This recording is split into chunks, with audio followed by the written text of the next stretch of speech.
Hey,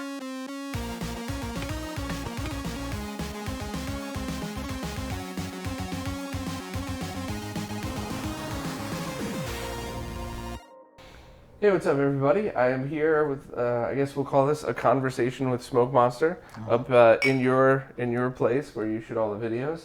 I guess is another behind the scenes, of everything. But I was in San Diego. I had to come and hang out. You're stuck with me when I'm down here, so. Yeah, of course. Glad to have you here. Yeah, welcome to my abode. This is where the magic happens. This is the new setup. I mean, I've only had this going maybe 2 or 3 days now. Trying to get ready for you to be here and trying to get ready for some arcade game streaming, which is something I'm wanting to do. So, just to go back to the beginning, the origin story for people that maybe, are just starting to stumble across your work now. So you're just back in the States. So you're originally from the U.S., then moved to Brazil, and that's where a lot of your work that people have seen your videos was probably when you, because I think I met you right before you moved back to Brazil, right?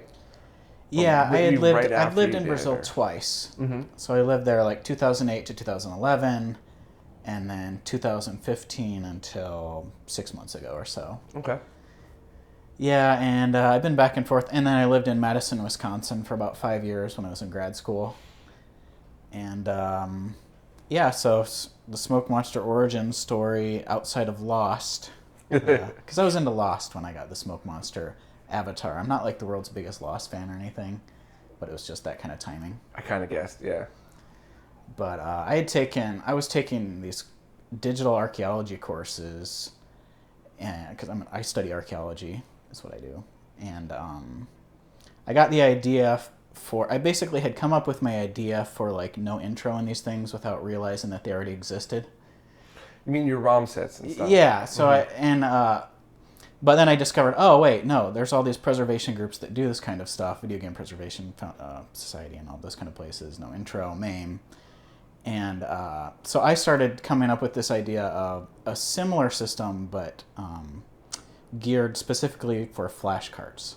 So I wanted to do kind of curated sets, but for real hardware. So not simply focused on having everything or having a huge quantity of stuff, but the copies of games that either some of them, required changes to work on real hardware and that kind of stuff. Mm-hmm. And so that was where I started, was doing what I call the ROM pack lists, because it's more of a database system.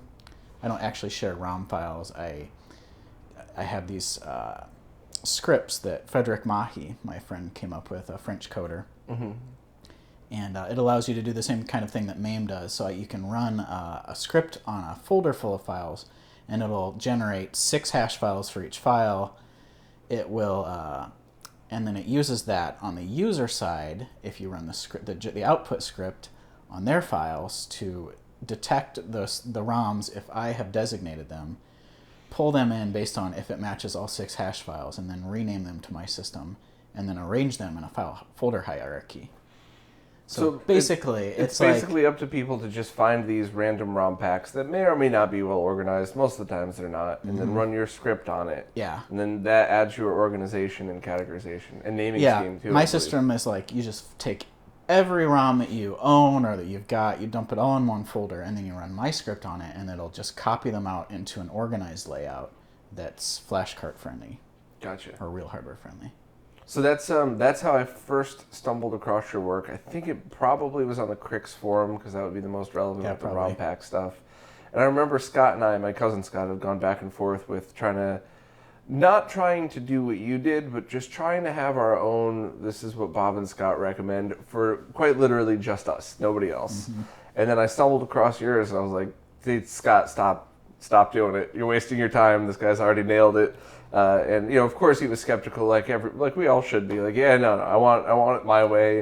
And I showed him your pack, and he was like, I wasted all that time. Yeah, it's funny because there's lots of people who do ROM packs, and they're always usually pretty amateur. It's just like, these are my favorite games, and I put them in a folder, and I shared them on a forum or something.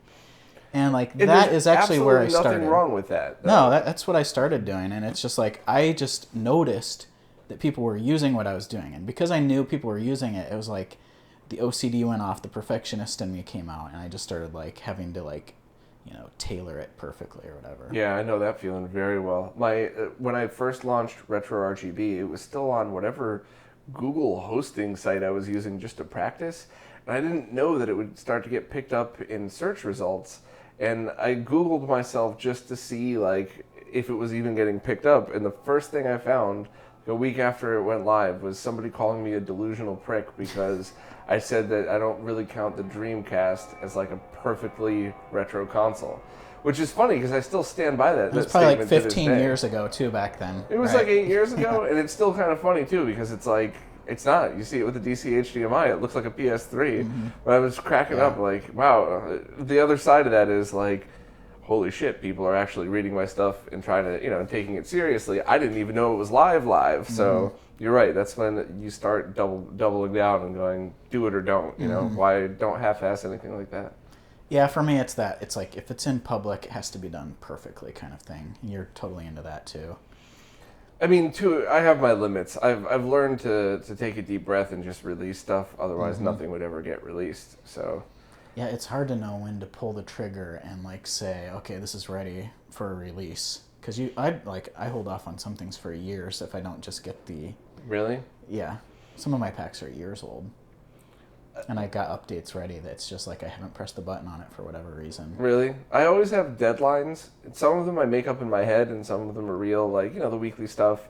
And I'm lucky in that if I flub a thing or two on the weekly stuff, like the average person that listens gets it. The point of it's trying to save you the work from going through all the forums, and mistakes are going to be made. But the bigger videos, I could just keep working on. And then eventually I just realized, like, while there might not be a deadline, I get another stack of stuff coming in. So if I don't release this now, it's not going to get released for 6 months. So I just, sometimes you got to just stick it out there and see. Yeah, and then I've got that guilt too. So when I release something, there's an immense guilt following it because there's all these people who hate updating. 'Cause I'm kind of like that too. Like I don't want something updated like every week. I guess if something's really bleeding edge, maybe every few months. But like people think it's like a big investment of time for them to download this stuff and sort of run all their scripts and all that stuff. So I try to like find the perfect time where I have a lot of new stuff, but it's not like once a month kind of deal. But I mean, if you have just a bunch of ROM sets, so you download good ROM, no intro, dump them all in a folder. You have an SD card for, let's just say, Sega Genesis, right? You stick that in your computer and you run your script. Every time there's an update, all you really have to do is just rerun the script, right? You don't have to format the drive or anything. It'll just go back and do everything, right? Yeah, you can do it that way. I always recommend formatting though, because what you don't know is that I'm in there editing away file names and stuff, making little changes here and there, changing folder names, and because the script is ran on your side and then outputted. Okay. If you don't format it, then you end up with doubles of things, but it doesn't really matter. Yeah, you can do it that way. And just a tip that I've learned that I'm sure all the nerds watching this are probably going to laugh at me for saying, but Nerds? I had a nerds, I obviously mean that in a nice way, but for years I had this USB 3.0 memory card reader, and I bought it specifically because at the time it was one of the fastest ones out there. Transcend made it, and I just bought a brand new one. That even though I bought it says USB 3.1, but I still only have 3.0 on my computer. But whatever's on this is almost twice as fast. So, formatting and recopying things, obviously you're dependent on the speed of the micro SD card, but that was a huge thing. And it was like $20 or something. So that cut all of this time quite short. So, good tip, though. I discovered when one of my SD card readers died on me, and then I got a new one. I was like, they were both USB 3.0 rated, but that first one was so slow. And going to a full speed one was like, made me much more willing to copy things to SD cards again. Because even my EverDrives are out of date, a lot of them. Oh, really? Because I haven't gotten around to copying the stuff over to them. Yeah. So I always leave like a little text file or something in the root that says like the date that I did it, and I always reference that. So like if today I fix or put the newest version of the ROM pack on, and then I look at your scripts, and if it's not past today's date, that's how I know. So that's my little reference. That's something thing. people have asked me to do for years. Maybe I should start doing that. Just have it automatically generate a text file saying which version you just compiled. Yeah. And copy that over. It'd be kind of cool. It wouldn't take up any space, so might as well. Good idea. I'll do that. I'll see if Frederick can do it, actually. But, I mean, I'm known for the EverDrive stuff because that's where I started originally, but I have my fingers in a whole bunch of different stuff. Yeah, so that's after I got to know you, I realized while the most sudden impact you had on the retro gaming community was these ROM packs, what you do in the arcade world, and I'm not trying to take away from the work that you do in the ROM packs, but I think in many ways what you do in the arcade world has much more of a long-standing impact.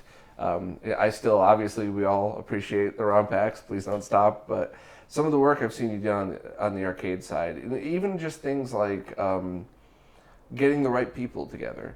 Yeah, that's mainly what I'm interested in. Yeah, even if you're not doing hardware design or something, making sure you get the right people together to make the right products happen, Yeah, I'm always my rule is I always try to stay positive about things, and I try to I'm really interested in people who can actually release things.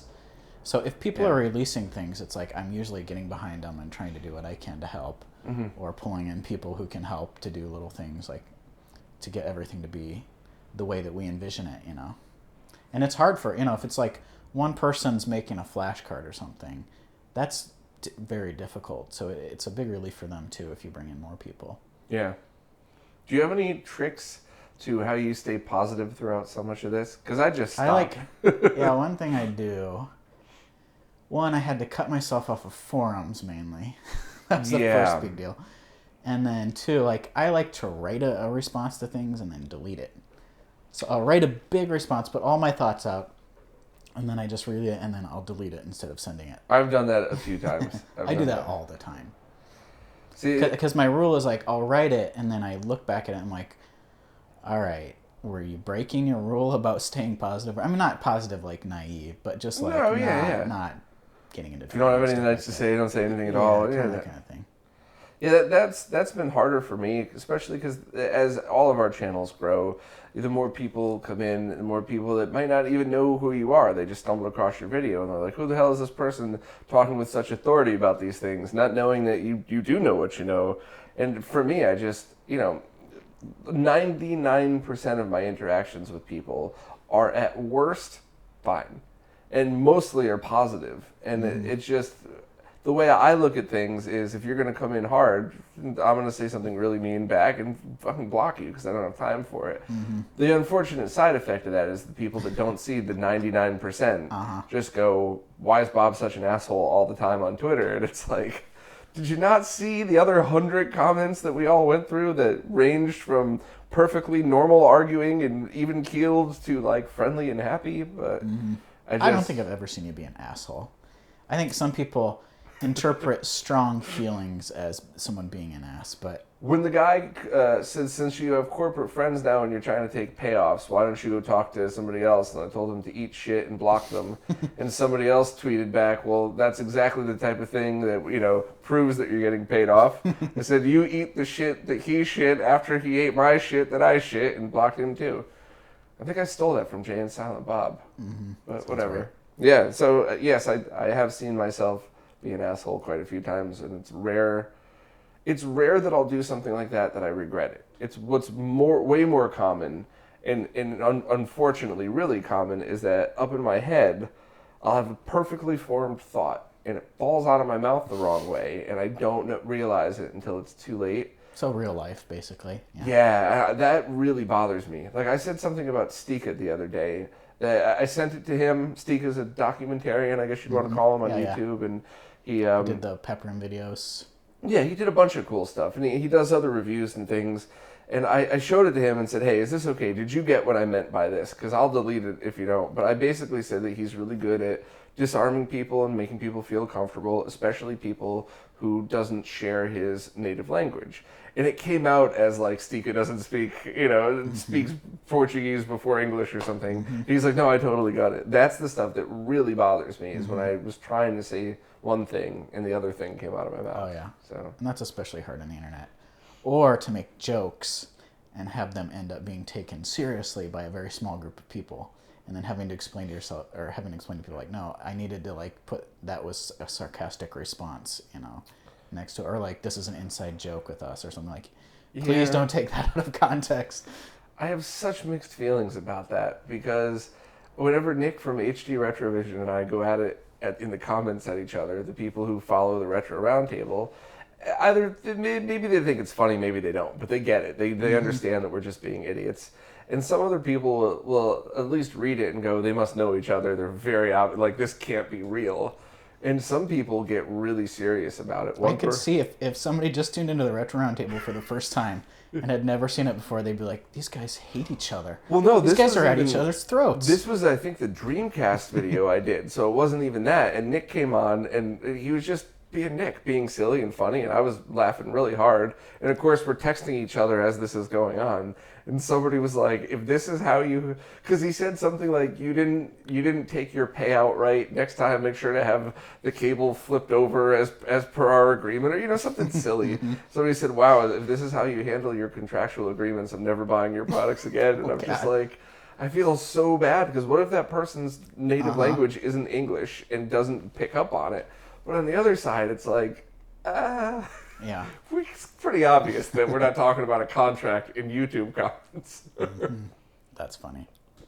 Yeah, I try to watch myself with that, though. It's hard with some of the friends I have, though. Especially when they're on a roll. You get Zach going. There was one a few months ago where somebody was just being needlessly mean to Zach. And anybody that's seen Zach get mean back to people, it's like, it's easy to say, well, what did he do to deserve this? And nothing. The guy was just being so mean. And I had, more than a few beers in me. And I got home, and we start playing around on Twitter. And I remember waking up the next morning going, oh, man, did we all just, like, dogpile on this person? And were we all mean? Like, oh, God, I would hate to have done that. And then I went back and read it. And it was all hilarious. It was like we were making fun of each other. We were talking about Zach being in a boy band. Like, we weren't picking on this person at all. We were just making fun of everything. I'm like, oh, no, we did well. We did well. We handled that all right. Good job. Good job, drunk you. Yeah, it's rare. But, yeah, the perils of the internet. Have you had the you're just doing this because you got paid off group of people come after you yet? Oh, yeah. And I mean, I'll make my bank account, my bank records, my tax receipts public. Yeah. I'm willing to do that for you. But yeah, especially, and I plan to do some product reviews and stuff like that, and I'm wondering, it's like, I mean, being given a product, it really doesn't amount to anything in the world. People think it's like a big deal, like, oh, you got this for free. It's like, well, kind of. I mean, we're testers for a company. It's like, it's not like they're getting it, it's not like I'm getting it for free. The amount of time that it takes to test things and to give feedback and that kind of stuff. But I mean, yeah.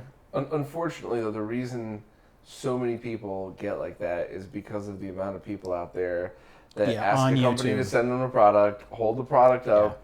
The entire amount of research and testing they've done is whatever you've seen on screen. The on-screen unboxing. And there's a few people with hundreds of thousands of followers that do that on a regular basis. And unfortunately, there's a few people, I don't want to say his name because I don't want to drag him into shit, but I'm 99.9% sure, while John Hancock's formula is the same, he opens it up and reviews it, I would absolutely put the word out there that all of his things are genuine. Yeah, he seems really genuine. And I've met him once in person. I mean, maybe I'm just such a negative human, but when I first saw his videos, I'm like, is this an act? Is this real? And the moment you meet that guy in person, you're like, no, it's real. That's. And then it sucks because he has the same lighthearted format. I mean, he's he's a school teacher. He has a day job, so it's like, you can't spend 40 hours on a video reviewing some at-games plug-and-play console. So the way he does it's fine, and he's honest about things. It just, all those other people take away from it. When you spend 20 hours, if not more than that, helping somebody go through and test and find bugs, and that's not worth whatever the product was, you know? Yeah, it's really not. And there's no money if that's what people. I mean, there's zero money in and there's niche products that we cover. It's like, yeah. But I mean, that's something that you do really well. I think when you do an overview or review of a product, you're very good about showing the flaw. I mean, being really, not just this is great. Here's everything that's good. That's something that I want to replicate too. Is even these things that I really love. It's like there's always a catch of some kind, and that really needs to be right out in the front, whatever the catches are, because sometimes the catches, especially in this retro gaming stuff, are really big. It's probably the reason why you made your site. Is because of the catches. I try to make that clear, and very often it doesn't really matter what you're doing, YouTube videos, writing. When you're in it so deep, it's hard to sometimes take a step back and go like, what did I miss here? Because in your head it's prevalent, but things like the Mega SD review I just did, I don't think I came out and said like, the Master System FM audio is good, could be better, but it's a bonus feature, so fuck it. I'm sure it'll get better. Not the point of this video, though. And I think I forgot to say that, and a lot of people commented about that. Like, why were you covering for the FM sound? It's like, I mean, I wasn't. That's what I really liked about your review of that. And whenever I touch the Mega SD, I direct them to your video because it's like, it's your opinion. You put the sound clips out there, and people can make their own decision. Right. That's what it comes down to. The other side of that too is that was a beta version of a product that performed amazingly well for a beta, but it's gonna get better. It's just the team of people working behind that. When you have Firebrand X working on the audio, if they did a bad job, he would message them daily until it was fixed. So I just saw he posted some cool stuff today. Did you see that? No, I tweeted it. The audio filters and things that are coming along. He said really? They basically got it perfect now, is what he said. Which, nice. Coming from Firebrand X or someone like Ace, these are very critically audio-oriented people to say it, and they wouldn't just pass that off. And that came from Artemio, the MD Fourier. Somebody posted that I was pronouncing that wrong. My apologies to all my French friends. But that MD Fourier software, that's how you're able to tune that so perfectly. So shout out to the amazing Artemio. Oh, you're off frame a little. No one wants to see me anyway. They see me. It's good this way. But yeah, so yeah. Yeah, that's pretty awesome. I'm gonna try to do some clips for him with the Nomad and stuff, since that's my favorite little guy. Yeah. I can't wait to go back. I'm not sure how much or how public any of this stuff is, but there is a triple bypass custom being worked on for the Nomad that's been through that testing software, so you actually get the exact same audio levels as it should be. Nice.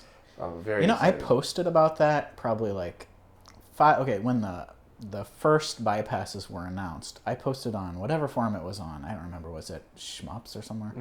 And I asked the person. Oh no, it was Sega 16, I think. I asked whoever was posting about it, I was like, hey, can you make one of these for the Nomad? And they're like, no, it's too small. it's too small to fit this in there. But things have come a long way since then, and it's been optimized and brought down in size. The group of people that's working on it now, and the fact that it's all open source, it's just anything that could be done is being done at the moment, and I really like the way we're going about it. But I mean, I'm not sure how much is supposed to be public yet, so the short version is the triple bypass that's available now is absolutely fine. The triple bypass version 2 is going to be slightly easier to install because it's one version for all, and the levels are going to be tweaked so even perfectionists won't be annoyed. And then there's going to be specialty versions, so you don't need the Nomad version, but it's totally going to be the one you're going to want if you want a Nomad. Yeah. So cool. And I saw he has one for PC Engine coming. That'll be interesting. I didn't hear anything about that one. I think he's working on it. PC Engine 40A. Oh, you mean, I thought you meant like an audio bypass board. I'm like, really? The 40A. No, Artemio software, yeah, that's going to be a pretty big deal. I'm really interested to see that, and I hope that the Mr. team uses that as well. And we've all saved all of our recordings. And the other thing that was really, really awesome is that we've gotten, I guess the VA3 Model 1 Genesis is supposed to be one of the best for audio. if not the best. Mm-hmm. So we got recordings. That's what mine is right there. Oh yeah, I got it through Ace's old forum posts and stuff. It's probably that if you got it from Ace, but not only do all of the VA3s, they're all within like 5% of each other for these levels, but the same console performs identically on 3 or 4 different audio recording devices. So it's like we're proving over and over and over again that software is the way to go. And I think the last test we're doing is I think Firebrand X is doing a cap replacement on the same VA3 that we've been using to see how much of a difference that makes, because that would be aged Genesis versus new Genesis and all that, and kind of. I could swear that the recap did actually change the sound of my Nomads when I did that. I would seemed like it increased the bass, but I don't know if that's just my,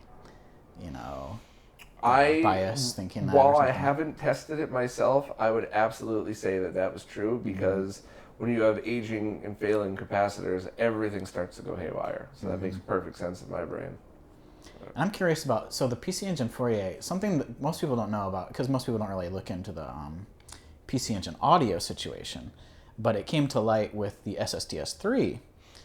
The audio issues that are inherent to the PC engines because of the routing, the way, it's very compact. Audio, or analog and digital are very close to each other. And it performs better on quieter, cleaner systems. So like the Super Graphics seems to be the quietest, most perfect system for the SSDS3. But then Ace was talking about the Core Graphics 1. The original white one.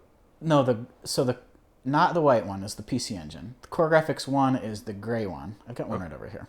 And then there's a Core Graphics 2 that's like the Halloween colors, gray and orange. But that Core Graphics 1 is basically the same audio setup as the Super Graphics. It's just a little more compact. And so I was curious to see if we can actually quantify this stuff, because Ace can hear the difference. I can sort of hear it if I'm listening between a Core Graphics 1 and then a downgraded audio in the Core Graphics 2. It's a little crunchier. Maybe not downgraded, but it's just a different thing. So that'll be cool to see. It would, because I like the color of the Core Graphics too. I like that gray color. Yeah. So. I spent a lot of time stalking them on eBay and finally got one. And then, oh, really? Because I needed something to match my Super CD-ROM too. Obviously. It's funny. So now I completed my PC Engine collection. Basically, I'm not going to get a shuttle, but the only thing I needed was a Core Graphics 1. So I've got one of those, and I want to dedicate that to the SSDS3 so that I can have my Super Graphics plugged back into my Super CD-ROM 2, for the most part.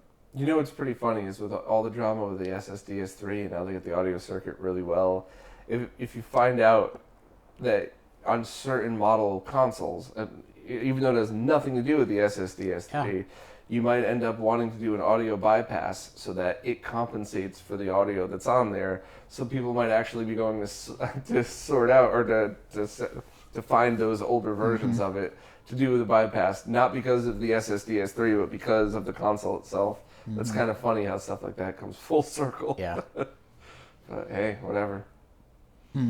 It's the same deal with like Sega CDs, like these systems are inherently noisy in some way, and some are worse than others. And if you're making a system like the Mega SG or something that plugs into that, then you're kind of at the will of whatever you're plugging it into. Yeah. A lot of people don't really appreciate that. They'll say, oh, there's something wrong with the Mega SG because it's noisy or something with Sega CD, but it's the Sega CD. Yeah, absolutely. In all cases, it's the Sega CD. It's always the Sega CD. I loved that console so much when I was a kid, and I still have tons of room in my heart for it. But I just, if I see a Sega CD1 tray, just go back and forth, eject, go back, eject. I just walk away from it anymore. I just go, I can't do it.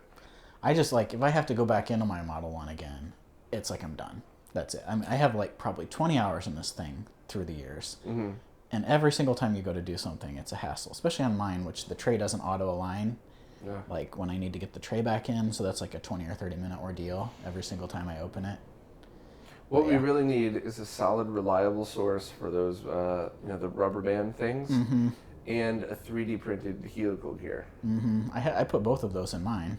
Oh, really? I mean, I put a replacement belt, replacement gears.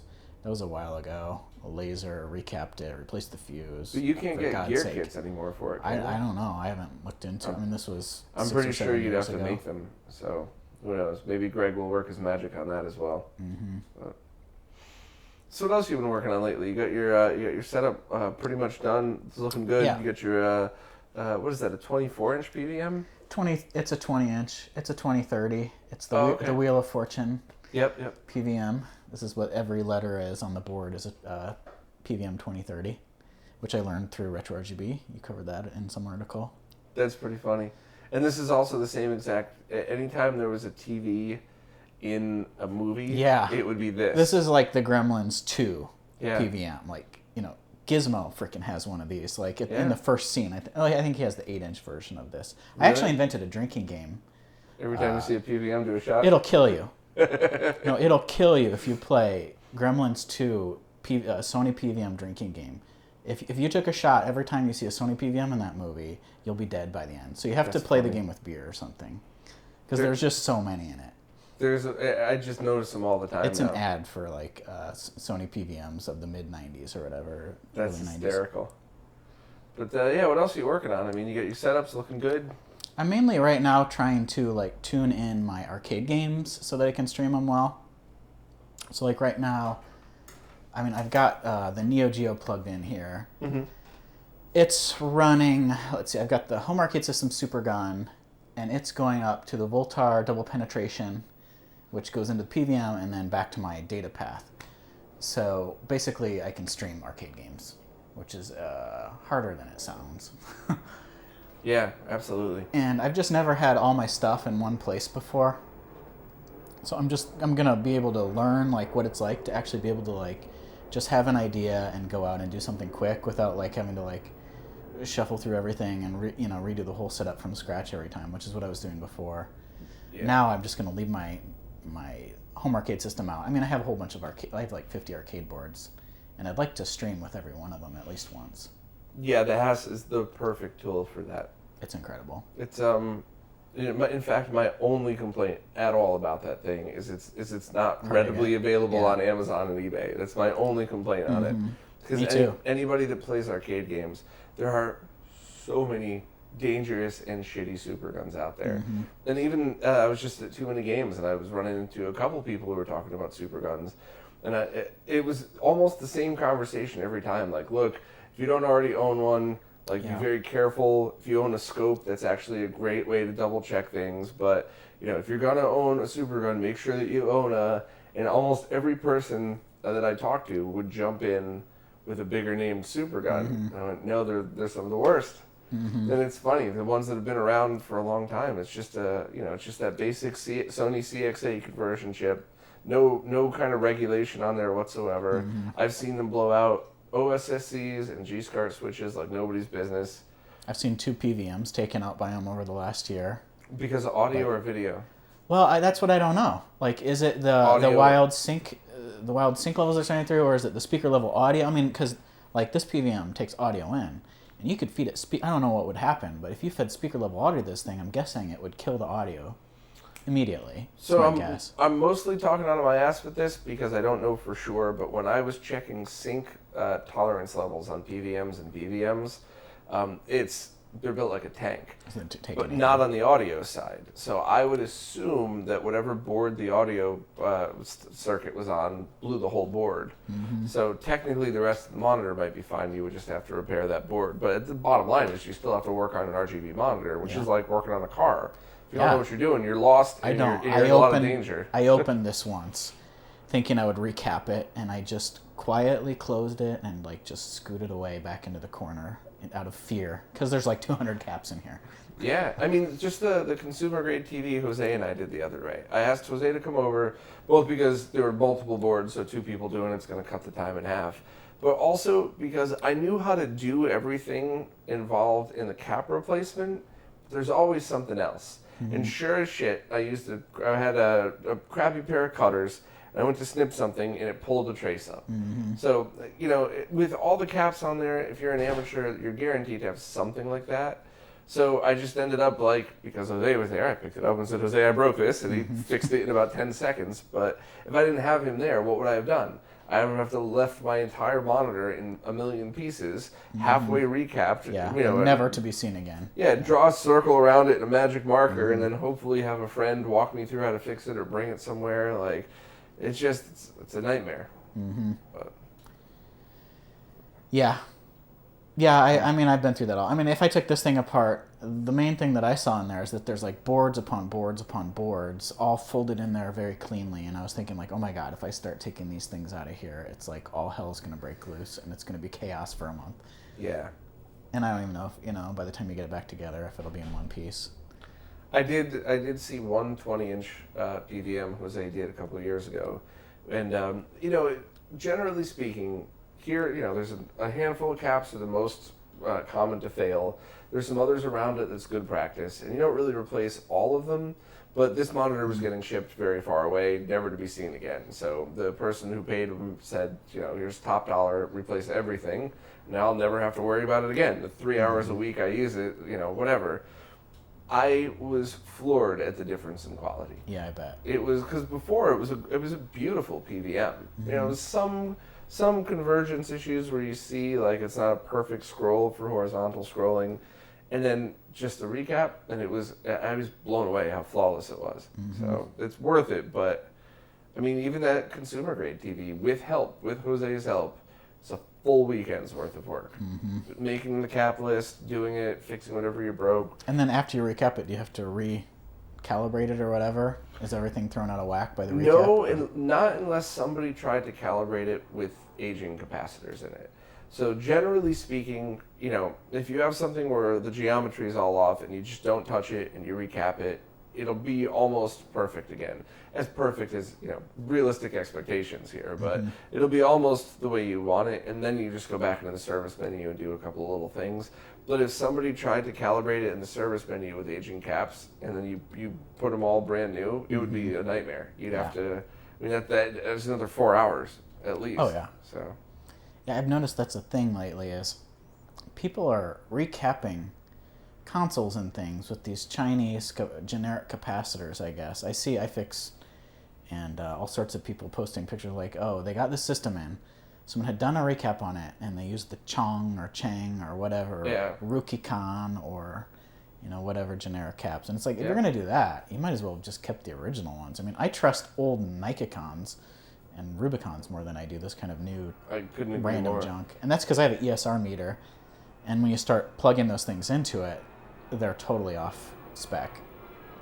It makes it even worse that Console 5 provides these kits for you. Beautiful Panasonic caps. Yeah. High quality caps, super fairly priced. I would even call them cheap. Yeah. Saves you the time of looking them up. Yeah, there's no excuse to replace your stuff with bad caps anymore. The tools are all there for you. Even now with the desoldering guns, there was somebody who was just tweeting me the other day that used a pump desoldering gun on a 32X, and it said it took hours, and it's like... I was there way back in the day. I mean, the desoldering station is probably one of my favorite things I ever bought in my life.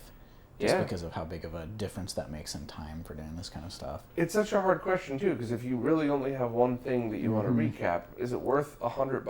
I think they're $110. But on the other side of things, if you get through one recap and it doesn't fail, you're probably going to do another one. Oh yeah. So once you've done 2 or 3, it's like 20 hours of pump desoldering or 2 hours total and burned fingers and splash solder everywhere. Yeah. And then you get the addiction, and then you start like recapping blenders and things, and then it's just out of whack. You did recap a blender, didn't you? I did. That's awesome. Yep. That is I just anytime that I'm in something to do some work, it's like you have to fix something. It's like I have it apart anyways, and there's a few capacitors in there. It's like I usually recap it because I keep bulk capacitors around because I enjoy it. Like I enjoy the process of it. I like to huff the solder fumes and get that brain dead. No, don't do that. That's funny. Yeah, I like to do shotgun recaps of like everything, even if it doesn't really need it. Even like that Jaguar you gave me, beautiful Panasonic caps in there, some Sprague caps, really nice stuff. I just recapped it just because I had it open and was looking over the board anyways. Like, why not? I realize that I need to start doing more like that. So then some are way harder than others. Like recapping a Super Nintendo for somebody that's done stuff like this before, that's like one long fart worth of work. Like you pump that out so quickly. But even things like an MV1C, which only has a handful of caps, but then you have to deal with the very thick ground plane on there. So for a lot of the caps, excuse me, a lot of the caps, the ground pins, you got to just sit there with, your soldering gun on full, and, to just kind of wait for it to heat up and then pull it through. That's a little nuts, but. Yeah. Yeah, and I recommend, if people, it's really interesting, I think. If you're not really into electronics, doing these recaps and being able to take, especially if it's your childhood systems or something, and bring it it's like doing an overhaul to your car. Yeah. And I always recommend to people to just so I learned how to solder and stuff in shop in high school. And ever since then, I've been trying to retrain myself on how to actually do things. So I just tell people to watch a few of Voltar's, his Duo video is really good because he's doing SMD rework and through-hole capacitors. Yep. and just watch how he does it. Game Tech US has some good ones, Gadget UK. And it's like, you don't need to look up like how to solder by Joe Idiot. It's like, just watch them work. It's like watching Bob Ross paint or whatever, you know. It's like, it's exactly right. It's entertaining to watch, but you start to get used to their methods of doing things. And you start like smacking your own hand. It's like, no, that's not spec. You know, it's like that might work, but it's not spec. It's a bad habit. Yeah, learning good practices and getting good equipment I would say getting good equipment was way bigger of a jump for me than practicing the better things. Just because, the last desoldering gun I had was broken. There was something wrong with that thing. So it just life-changing getting really good equipment. Yeah. I went from a decent Hacko to that, is it KGR or KSGR that Voltar recommends? The Kesker. Yeah, I love that. And even that just made a huge difference, you know, and quicker too. It's so quick to heat up and stuff like that. It's just the little things that start to build up. And you just can't do this kind of work with the Radio Shack type iron. You can, but you're going to find yourself having to go back and redo it one day. That's what it comes down to. That's what I've been doing is I had to go back through. I think some things I've done 3 times. I did the original transistor type RGB mods to an N64. Then I came back and I did an actual 7314. And now you have these new really high tech mods coming in, HDMI, And some my PC Engine stuff I've gone through, the transistor mod 7314, and now I'm on 7374. And it's every time I open it up, I'm like, oh my god, what was I doing back then? And it's like, oh, it's because I had that, pen soldering iron that I got for cheap, and I was burning things, or the solder wasn't the right temperature, and everything's cold now when you look over it. Yeah, and the other good side of it is the prices have come down so much in these too. The Kesker is $60 on Amazon. Yeah. When it was so just cheap on Banggood, I could understand people's reservations for that. But now, I think Jose just got one, and it doesn't say Kesker, but it says T12. But we opened it up and it's identical on the inside. So it's just, there is a gamble of if you get it, are you going to get one of the knockoffs with the same cases? But my friends so far have had good luck with it. And I got the Banggood's one from Voltar just because of that, because I saw that there were some that looked the same. And I was just like, I'll pay the $10 extra and just get the right one. And then I got the extra tips, which are also pretty freaking nice compared to the old knockoff tips that you would get for Hackos and stuff. Yeah, funny, the tip that came with the Kesker, that was actually totally fine on its own. But the extra tip kit, I use the chisel edge on almost everything nowadays. And you'd think that it would be counterproductive because it's flat and big, but it just makes everything, I just got so used to it now. Yeah, I went the other day I tweeted about this because I hit my storage unit up because when you were coming. And I did a supplies run, so I got us the beer. But I also grabbed a whole bunch of arcade games. And some of them, I haven't even played yet. Some of the stuff I got while I was in Brazil, I found good deals on it, or I had put some want-to-buy ads out just on a whim, and then after a year, some of them came through. And so the first thing I'm doing when I'm back now is, I wanted to have this good gear and get some recaps going, because I like to just make it mine with, a shotgun recap with this arcade stuff, just to rule that out. Because something's, buy 4 or 5 boards, you're going to run into something. Definitely. Sometimes something major. And I just like to rule out the caps just to begin with, because that's the easy thing, It's like low-hanging fruit. Yeah, I have a UMK3 board that I occasionally get really bad horizontal interference.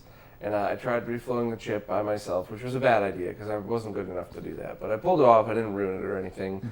I reflowed most of the chips on there. Nothing. I replaced the one, and only had one cap on it, one giant $5 cap and everything. Nothing.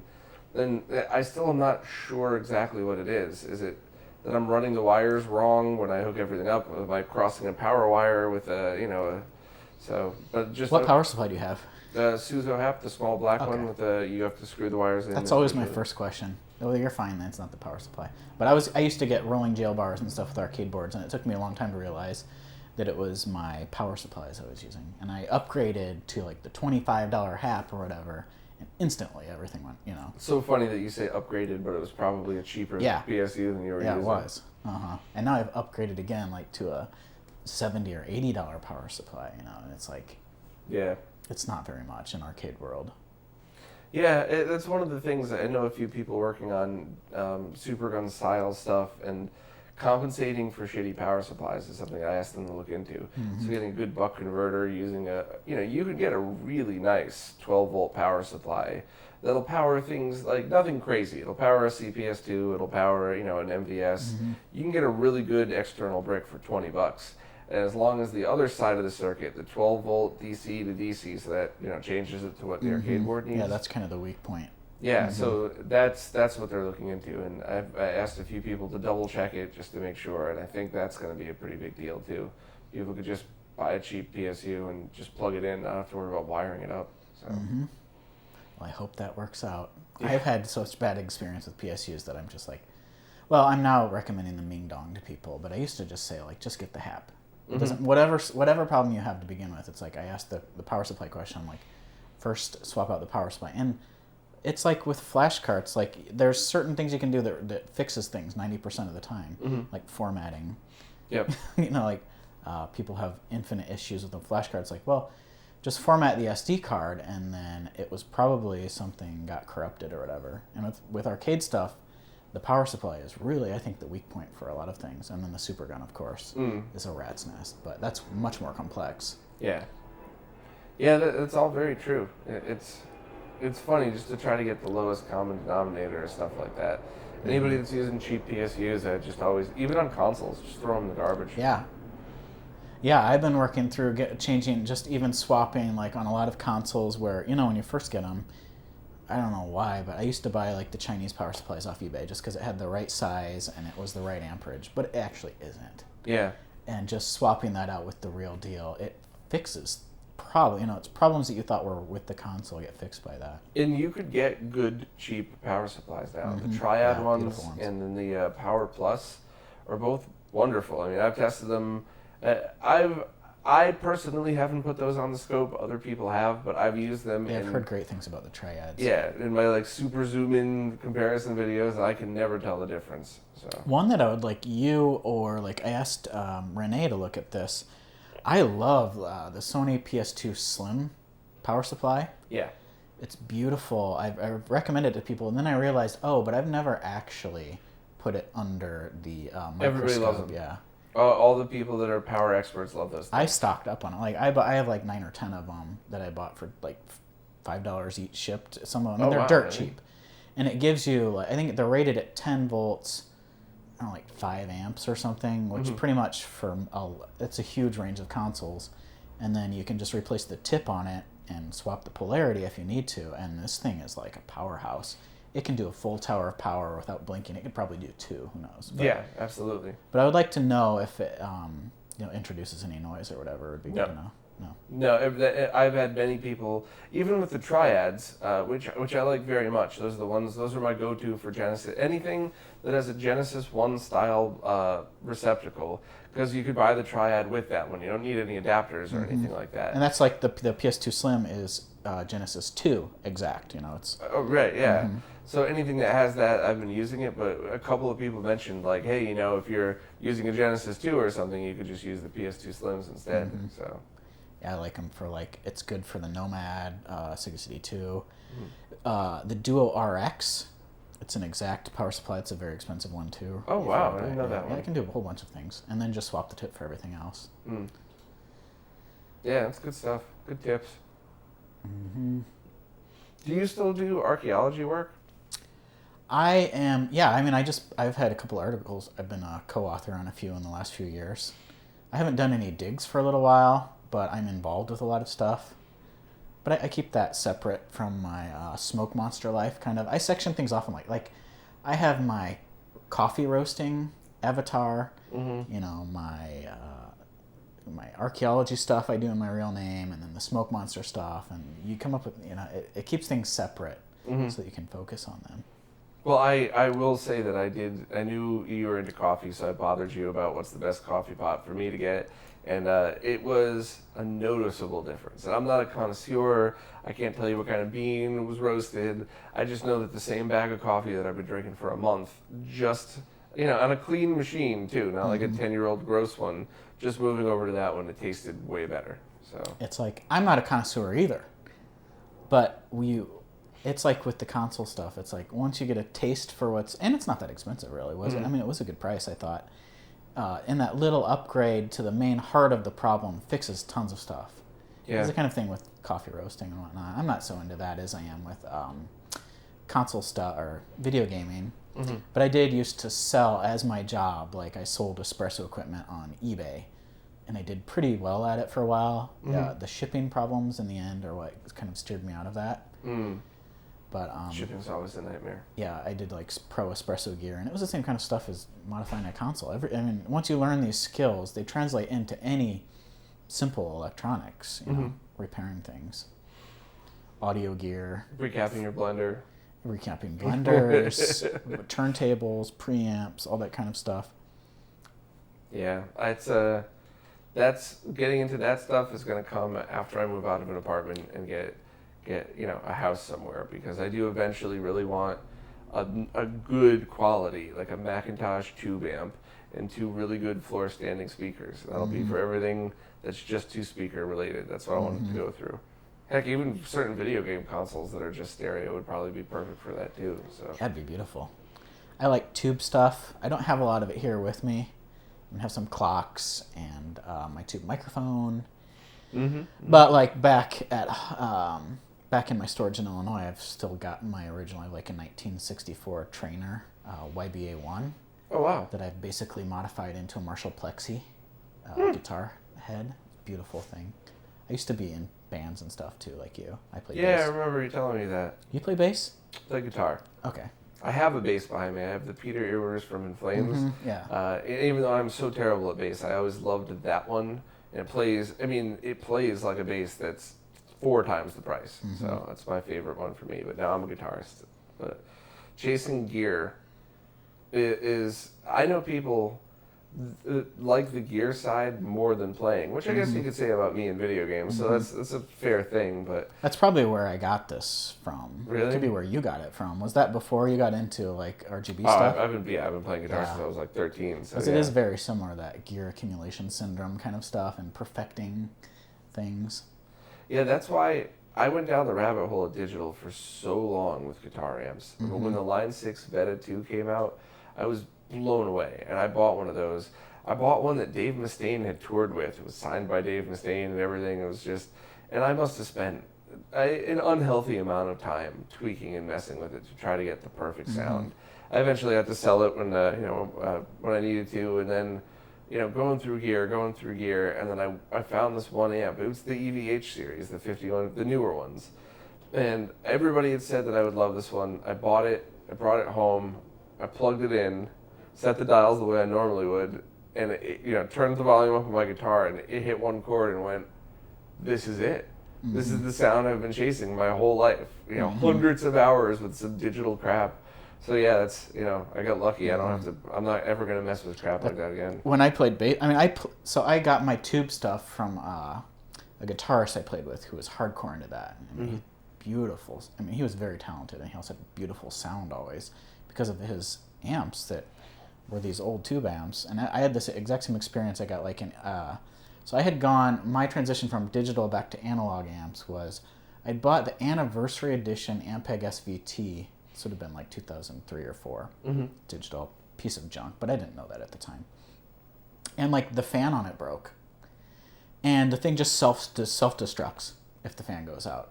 So like the fan went out, the amp lasted me like 2 months or something. I sent it to my tech, and he gave me the big speech about like these things are junk. He's like, if you want an Ampeg SVT, just go buy an old one, and we'll work on it. And so I got like a 60s Ampeg SVT, a silver front one. And it was the second, I mean, this was before I did anything to it. You just plug into it and you're like, all right, I'm home. Yeah. It's done. And then from there, you start noticing too, like you get the right equipment and you'll start seeing gigantic multi-millionaire people using the same equipment as you, and you kind of feel like, well, maybe I'm actually onto something here, and it's not just in my head that it sounds better or looks cooler or something. That's absolutely true.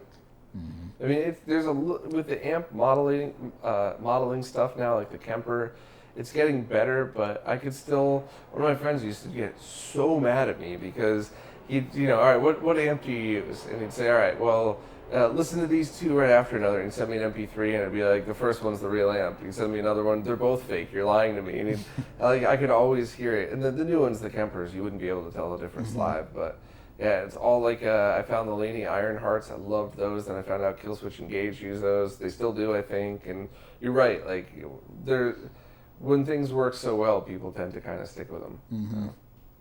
Yeah, and it's the exact same thing with this video games. When you start getting into the audio stuff and you find the perfect Genesis revision, you're like, that's it. I mean, you don't really... Although with the bypass now, you can pretty much make every Genesis perfect, but... Well, even on the other side of that, though, emulation boxes, right? Mm-hmm. So, like, you get an at-games Genesis. Mm-hmm. And maybe you didn't know any better. Maybe you just, you haven't played Genesis since it was the console to own. You plug it in, and you're like, all right, mm-hmm. I guess this is maybe what I was rosy-eyed remembering how great it was or something. Right. And then you go find a restored Model 1 with, like, a video bypass, and you go, oh. Yeah, that's how it was. All right, then. Yeah, and a lot of people, I mean... I get the emulation thing, and I do it myself, software emulation, and it does the trick when you need to. But there is, the closer that you get to the real thing, mm-hmm. I think it does really, it improves your overall experience to the point that I think that if people haven't played Super Nintendo forever, and they just went out and they bought one of these crap new Super Nintendos, I'm not talking about like the... You don't mean the good SNES Classic. You mean like the Hyper HDMI you buy one of those and plug it in, and they're just going to be like, well, I guess video games sucked back then, and I just didn't realize it or something like that. Couldn't agree more. Yeah. I mean, the NES and SNES Classic were good enough mm-hmm. where I'm sure people could play those and go, okay, this is neat. But yeah, for sure. They did it really well. For them. I mean, they perfected the cheap mini console, basically. I hope the Genesis one is just as good or better. Mm-hmm. With M2 behind it, you never know, it could be better. So yeah, I mean, if M2 can't do it, no one will ever. True. Basically, is what it'll come down to. I wonder how long it'll take to have FPGAs be cheap enough so that it would be feasible for these companies to do that. Would the 2025 edition of the SNES Mini be a FPGA or? I'm very pessimistic. I'm sure you are too. It's almost like they don't want to hire, and especially like if you look back at like Xbox, some of the old Xbox 360 Live ports of games, and you look at it and you're like, they didn't want to hire a programmer for an extra hour to fix this crap. Yeah. They're not going to be doing FPGA stuff for a while, I think. Hopefully, though, when they do, they will commission some of these Mr. people or some of these actual, like Kevtris is commissioned by Analog to get, because we have a pool of great people right now, and they're going to be here for a little while, and then they're going to move on probably. But it would be cool to see some of this Mr. stuff actually being used in mainstream kind of applications. Mm-hmm. A lot, and then I guess a lot of, it's not outside of the realm possibility of adding. Let's say the PlayStation 6 comes out and it has an FPGA chip in there that's capable of some things. Why not take advantage of that and put an actual good PlayStation 1 emulator or something on there? That's pretty neat. I didn't consider that. Just thoughts. One interesting thing Sony's going the complete different direction, though. Yeah, and the one neat thing that people should definitely remember is anybody that's seen the Xbox 360 on Xbox One emulation and how it could actually perform better when you have access to all the original source codes like that. And it's mm-hmm. And don't forget that anything with a frame buffer, you always have that extra 16 milliseconds because you could pull the data before it's hitting the video output. So there is a potential for PlayStation and 64 and on, pretty much, for it to have flawless software emulation that's rendered in high def, that's mm-hmm. Equal to or better than experience to the original. Just not anything pre, up to mm-hmm. Sega Genesis and Super Nintendo. I'm trying to think, Jaguar, anything from that era or before probably wouldn't be able to. But I still enjoy it. I still like software emulation, just different reasons. Yeah, it's like we have this toolbox of stuff, and sometimes you pull out a different tool for a different thing. I mean, I love the PlayStation Vita. I just love that thing. It just feels right. And what I like to do on it, most of the time I'll run Adrenaline to play PSP or PlayStation 1 games. Does a pretty good job at it. It has like software, hardware, hybrid emulation that it does. But even just putting like RetroArch on there and just using it as a nice little like handheld with a great screen, I like that. And I know that it's not perfect, but when you're on the go or whatever and it's on a little screen, it just doesn't matter so much as like if I'm going to play Genesis at home, I generally either want FPGA Genesis, the Mega SG, or I want the real deal. Right. And that's it. I wouldn't mess with RetroArch whatsoever at home on a TV. I agree 100%. The only thing that's changing my mind a little bit is like when Jimmy Hoppa did the video on Cat's Run, I went, wait a minute, that's the Mode 7 game, and then I wanted to try it with the HD Mode 7 rendering. So I don't know if I were to ever sit and like play that game and really go through, which Jimmy says it's not one of the best, it's just kind of neat. So I think in that scenario, I did prefer emulation. It's not a game I would spend hours playing. It's a game I'd spend minutes playing. And let's check out this cool HD mode. But like I don't see myself sitting down and playing, like putting hours into anything where the experience isn't the way I'd really want it. Yeah. Yeah, and then at the same time, people like us, we have different standards too, I think, than normal. Really casual people, I'm saying. I mean, the people watching this have high standards for things. Right. But it's like, as long as it ticks the bells for someone to enjoy it, that's the most important thing. There is the backside of it, though, that like people like us are thinking like, well, we want to respect to some degree what the actual game is. So it's like, it's always that balance that you do or something. I don't know where I'm going with this. For me, the only line that I've always drawn, and I'm trying to get better at articulating this, so hopefully it makes more sense now. But if somebody plays Super Nintendo with RF on a tube TV, that's a perfectly acceptable way to play it, right? You're going to get some analog interference. The audio's not going to be stereo, whatever. And somebody that pulls an old TV out of their basement and pulls their old Super Nintendo out of their basement to play that would have the same experience. But somebody that if not better. Yeah, depending, because maybe they're used to whatever else. But maybe they just get overfilled with joy or something more than I do when I'm playing in RGB or something. Yeah, maybe it's just because for us it's like we do this every day, like Super Nintendo. Right. It's not. Yeah, I would want it on RGB, but it's not ruining the experience. But you go to the people that get like the Hyperkin SNES HDMI console or that god awful SCART to HDMI thing, and it's because that looks great if you're not moving. So if you just happen to be playing turn by turn RPGs, it's fine. But like you have the Super Mario World title screen comes up, and you go, "This is amazing." And then 20 minutes later, you're like, this game wasn't as good as I remembered, and you never play it again. And you have no recollection or no realization that the reason you're like, it's not as good is because of you've ruined the experience by using a shit upscaler on it. So that's the only thing that bothers me is when people are like, I'm playing it on this or I'm playing it on that. And it's like, all those are perfectly acceptable. But when people are like, I got that $30 composite to 1080p HDMI adapter, it's like, please put that away. That's got like 5-6 frames of lag on it. And speaking of that, so you know that I do a lot of stuff with Mister. And Mister is kind of the, everybody knows what Mister is who's watching this, but if you don't know, it's FPGA hardware emulation of the original systems. And it potentially could be as close to perfect as we're going to get out of emulation, essentially. You can think of it that way. I'm not going to go big into this because there are a lot of times when software emulation is still better nowadays, just depending on the quality of the core. Right. But I do have, just speaking of Mister, I've been working away for a few months on this Mister Pack update, version 5.0 that's coming out, that I'm kind of excited about. You asked what I'm working on. And it'll basically bring, I don't know, if people are using my Mister 4.0 pack, That was almost still in the... That's the current pack. It was almost like it was still in the beta phase. Mm-hmm. It's so different from what 5.0 will be.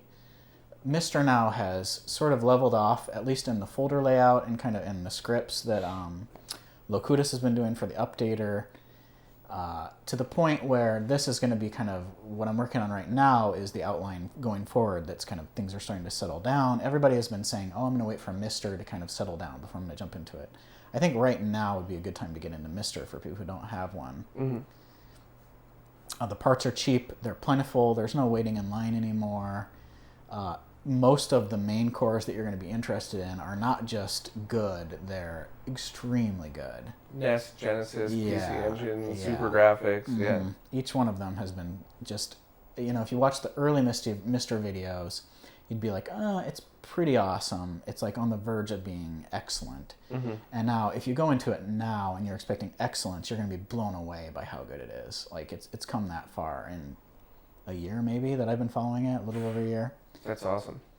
And just especially like we've been talking about arcade games, which is what I'm really interested in. Mm-hmm. There's tons of arcade cores at this point. There's someone working on, if you look at the things that are in development, there's somebody working on a CPS-1 out on their own, out in the wilderness, working on CPS-1. There's someone working on a cave core. I don't know if you've seen that. Vaguely remember it. So early cave, like cave multi-board basically, and cave shoot 'em ups and arcade boards are extremely expensive and rare, and having that on Mister is going to be insane. And we're just starting to get more advanced things in arcade world to the point where, like right now, Furtek is very far along with an MVS core that is going to be it's just going to be like a home MVS system. Yeah, I'm such a fan of his work, and I can't wait to start testing that one when the next revision comes out with some more audio support and everything. Yeah, and it sounds like he's got the hardware to the point now where he can start recommending boards that we're going to add on to get Neo Geo support. So you get a Neo Geo like 64 megabyte add-on board for it, which can also be used by anything outside of Neo Geo. So that just getting that down is going to open up doors for things. So just to be specific for people that aren't full in the loop about the Mister, the DE10 Nano, the Intel board, is the most expensive at 110 in the main part.